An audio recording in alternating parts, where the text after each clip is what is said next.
Alors voici Éric Duhem qui est contre, je le rappelle, qui est contre la hausse des frais de scolarité. Preuve qu'on peut être de droite et avoir de la compassion, que Jean Barbe se le tienne pour dit. Alors Éric Duhem, on l'a, notre commission, mais il me semble, là, on a dû tellement se mettre à genoux, puis tellement la demander que...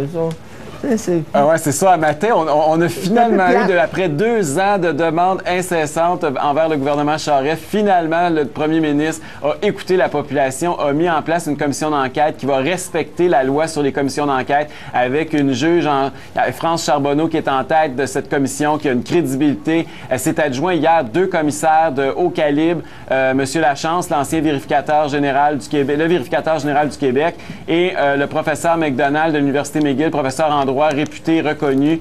Donc, on a 2 grandes personnalités qui vont en plus l'épauler. On a en fait là, la crème de la crème en termes de commission. Après un processus très laborieux, pour ne pas dire ultra pénible de 2 ans, on finit par avoir une commission qui a du bon sens. Le gouvernement a finalement fait un virage à 180, où il en a fait, je devrais dire, plusieurs virages ces dernières semaines, ces derniers mois.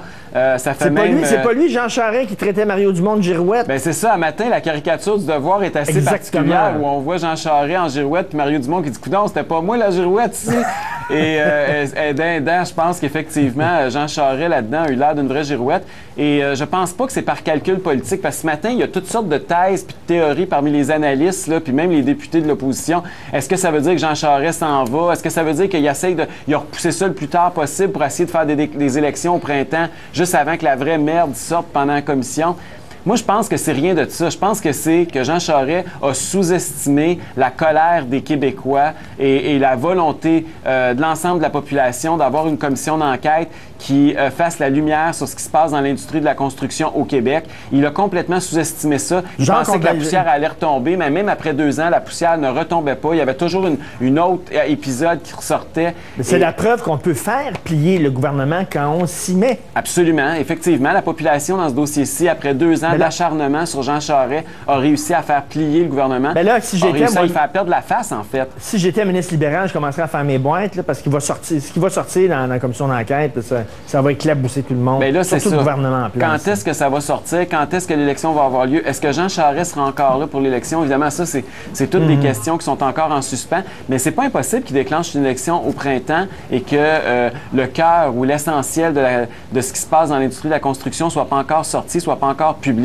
puis qu'il y ait le temps de faire une autre campagne électorale avant qu'on sache véritablement l'implication du Parti libéral puis du financement du parti de Jean Charest par l'industrie de la construction, puis toute la corruption et le crime organisé qui est lié à ça, puis le rôle des centrales syndicales et tout ça. Ça va prendre du temps. C'est un mandat de 2 ans. Donc, théoriquement, le rapport va être déposé après la prochaine élection québécoise. Vérificateur unilingue anglophone, on en a parlé, ça fait rager beaucoup de gens, dont le NPD. Ben oui, en fait, même ce matin, je sais pas si tu as vu dans le National Post, mais même Maxime Bernier, le ministre de la Beauce, est sorti on dit même qu'il s'est absenté du vote la semaine dernière pour approuver la nomination de Michael Ferguson, le nouveau vérificateur général du Canada. Il a prétexté qu'il avait manqué un avion ou je sais pas quoi, alors qu'en réalité, on apprend ce matin qu'il y a un malaise chez le ministre Bernier à nommer un unilingue anglophone à cette fonction-là. On se rappelle que dans la définition de tâches, pas dans la définition de tâches, mais des compétences requises pour occuper l'emploi, c'était inscrit clairement qu'il devait être bilingue. Et M. Ferguson n'est pas bilingue, c'est un unilingue anglophone. Donc, en partant, le comité de sélection n'aurait même pas dû retenir sa candidature comme pour la pré-entrevue. Ben oui. Malheureusement, ils l'ont fait. Pire que ça, ils l'ont recommandé. Pire que ça, ils l'ont nommé. Et là, on voit le NPD aujourd'hui déchirer sa chemise dans l'opposition. Évidemment, ils représentent 59 des 75 comtés du Québec. Les 2 tiers de leur caucus sont ici, sont dans des comtés francophones. Mais il faut quand même faire attention. Il faut voir beaucoup de politique, beaucoup d'hypocrisie, puis très peu de sincérité, je pense, dans la démarche actuelle du nouveau Parti démocratique pour plusieurs raisons. D'abord, ce parti-là a même pas été foutu de se trouver des candidats qui parlaient français dans des comtés francophones, des candidates qui sont même pas capables de nommer, de lire correctement le nom de leur propre comté où ont été élus. Ils n'ont pas de leçon à donner à personne. Non. Deuxièmement, il faut se rappeler que 2 des 3 derniers chefs du NPD ne parlaient pas français. Donc, eux-mêmes, ils ont élu à leur tête 2 des 3 chefs qui ont... les 2 avant Jack Layton, là, les 2, ni une ni l'autre, ni Audrey McLaughlin, ni Alexa McDonough ne parlaient français. Et là, il y a une course à la chefferie pour remplacer M. Layton, présentement au NPD. Et il y a plusieurs candidats qui sont des unilingues anglophones, notamment Paul Dewar, le Dr. Singh, Bill Chasen en Nouvelle-Écosse. Donc, je comprends pas la logique du NPD. Pourquoi c'est si scandaleux qu'un vérificateur général ne parle pas français et ne puisse pas communiquer ce qu'il y a dans ses rapports aux Québécois, aux francophones, mais d'avoir un chef qui parle pas français, c'est pas un prérequis pour être chef, pour être premier ministre du Canada. Ben oui, autrement dit, un premier ministre n'a pas besoin d'être bilingue, mais le vérificateur général, lui, il faut qu'il le soit. Ben il présente des candidats pour être premier ministre unilingue anglophone, il n'y a aucun problème, mais le vérificateur général est unilingue anglophone, puis on crie. Mais moi, je me mets là, d'un pied là, de monsieur, madame, tout le monde. Là. Si tu veux avoir une job, mettons, comme vendeur, comme commis quelque part, tu as besoin de parler des 2 langues. Le vérificateur général, tu n'auras pas besoin de parler les 2 langues, voyons donc. C'est complètement aberrant, puis premier ministre encore moins. Fait que là, je pense que le NPD, ce matin, s'ils veulent être crédibles, s'ils veulent continuer à pouvoir parler aux Québécois avec sincérité, la première chose qu'il faut qu'ils fassent, c'est qu'ils disent dans les critères pour être candidat à la direction du nouveau Parti démocratique du Canada, il faut que la personne soit bilingue et que les candidats qui ont déposé leur bulletin de candidature, qui ne parlent pas les 2 langues officielles, bien, leur candidature doit être rejetée. Les membres ne peuvent pas voter pour des unilingues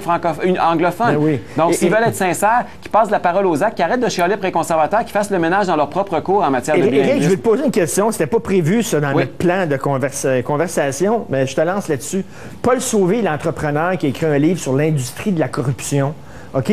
Il dit que, Jérôme Uttenberg, lorsqu'il s'est présenté comme maire d'Outremont en 1995, il n'y avait pas d'argent. Alors lui, M. Sauvé, il a fait présenter des gens dans le milieu de la construction pour financer sa campagne. On verra si c'est vrai ou c'est pas vrai, parce que ça, c'est dire. On va entendre ce que dit M. Uttenberg. Mais moi, la question que je pose, c'est que c'est-tu possible de faire campagne? Ça coûte cher faire une campagne. C'est-tu possible de faire campagne sans t'allier à des gens qui veulent quelque chose en retour par après? Parce que monsieur et madame tout le monde, s'ils ont de l'argent à donner, ils vont le donner à Centraide, ils vont le donner ici, là. Ils ne donneront pas de l'argent à un parti politique. Alors, tu as besoin d'argent, il faut que tu t'allies à des gens, puis c'est pas pour rien qu'ils vont te donner de l'argent. Ils vont dire, quand tu vas être au pouvoir, pense à moi. C'est possible, mais c'est excessivement difficile. Puis il y a des précédents. On en a vécu au Québec des campagnes électorales faites avec une claque puis une bottine qui ont donné des succès extraordinaires. Pensez à l'ancienne mairesse de Québec, la mairesse Boucher, qui n'avait pas d'équipe, pas de programme, pas de pancarte, pas une scène de financement et qui a battu tout le monde. Elle a balayé la mairie de Québec, je pense que c'était en 2005 ou quelque chose comme ça. Mais c'est un phénomène. Mais c'est un phénomène. Pensez aussi à l'Action démocratique du Québec en 2007. L'ADQ en 2007 est partie avec pas une scène. L'ADQ a fait campagne avec $1,5 million alors que les autres partis avaient plusieurs millions de dollars et elle avait à peine un autobus. Je me souviens, quand on a parti à la campagne, on n'avait même pas quelqu'un pour être dans le 2e autobus des médias. On n'avait rien. Et en termes de financement, là, on avait tout mis sur un autobus pour qu'elle sorte du garage, puis c'était tout. On n'avait pas de publicité télé, contrairement aux 2 vieux partis. Et l'ADQ a réussi cette année-là à faire élire 41 députés, à avoir 31-32% des votes. Donc, il y a des success stories de temps en temps que ça arrive, mais c'est très, très, très rare. Puis en politique, quand tu veux gagner, tu veux mettre toutes les chances de ton côté, puis une des choses que tu as besoin, c'est des coffres bien garnis. Et ça, mais ça prend l'appui des entrepreneurs. Et pourquoi quelqu'un te donnerait de l'argent rien que pour tes beaux yeux? Rien que parce qu'il aime ton programme? Je suis peut-être un peu cynique là-dedans, mais il me semble que si on donne de l'argent à un parti politique ou à un politicien, parce qu'on veut quelque chose en retour, c'est du give and take. C'est ça. L'autre jour, j'étais à table avec plusieurs amis qui sont tous des professionnels, qui ont relativement beaucoup d'argent. Là, Françoise David dirait que c'est des riches. Mais écoutez, je disais à ces gens-là, puis là, tout le monde disait, là, ça n'a pas de bon sens que les entrepreneurs financent, puis c'est toujours les mêmes. Mais je leur disais, écoutez, là, à part du monde qui sont des ingénieurs, des architectes, des comptables, puis du monde qui attendent des contrats du gouvernement, qui donne aux partis politiques, il y en avait combien autour de la table, vous pensez? Puis c'était tout du monde avec beaucoup d'argent, puis très politisé. Il n'y en avait pas un seul qui avait donné un sou à un parti politique. Fait que c'est facile de chialer puis de dire que ça ne devrait pas être eux autres qui financent, alors que personne n'est prêt à mettre la main dans sa poche au Québec puis financer pour un parti qui véhicule nos idées. Fait que c'est toujours facile de jeter la pierre aux entrepreneurs, mais en même temps, les politiciens ont comme pas le choix de se rabattre sur eux. dire, si le citoyen ne participe pas avec son argent à une campagne politique, ils n'ont pas le choix. Les Ça absents coûte cher ont toujours tort, campagne. y compris les absents des caisses électorales des partis. Si on croit en quelque chose, bien, il faut de temps en temps mettre la main dans sa poche puis passer de la parole aux actes. Et il faut financer les gens, les partis qui véhiculent nos idées. C'est ça, la démocratie aussi. En terminant, Éric, on peut parce que tu as la moustache du Movember pour aider les gens qui souffrent du cancer de la prostate. On peut te donner de l'argent, justement. Vous allez à movember.ca, puis vous tapez mon nom, puis vous pouvez m'aider. Là, tout le monde ramasse de l'argent. C'est tous pour une bonne cause, de gauche, de droite. Même je tends la main à mes amis de gauche ce matin. C'est important. Il y a pas de... personne n'est épargné. Tout le monde est victime du cancer de la prostate. C'est un cancer virulent. Donc, et je pense qu'il faut se poser une bonne cause pour s'unir. On peut commanditer ta moustache. C'est exactement ça. OK, parfait. Merci beaucoup. On te voit demain. T'en faire pousser une, Richard, tu financeras la mienne. Non, je pense que les gens vont payer pour pas que j'en aie une. Moi, c'est comme ça qu'ils vont me faire commanditer. Ils vont donner de l'argent pour pas que je me fasse pousser une moustache. C'est bon. On se voit demain à 10h30. Okay. Après la pause, une chicane à Saint-Denis de Brampton pour une histoire de drapeau canadien.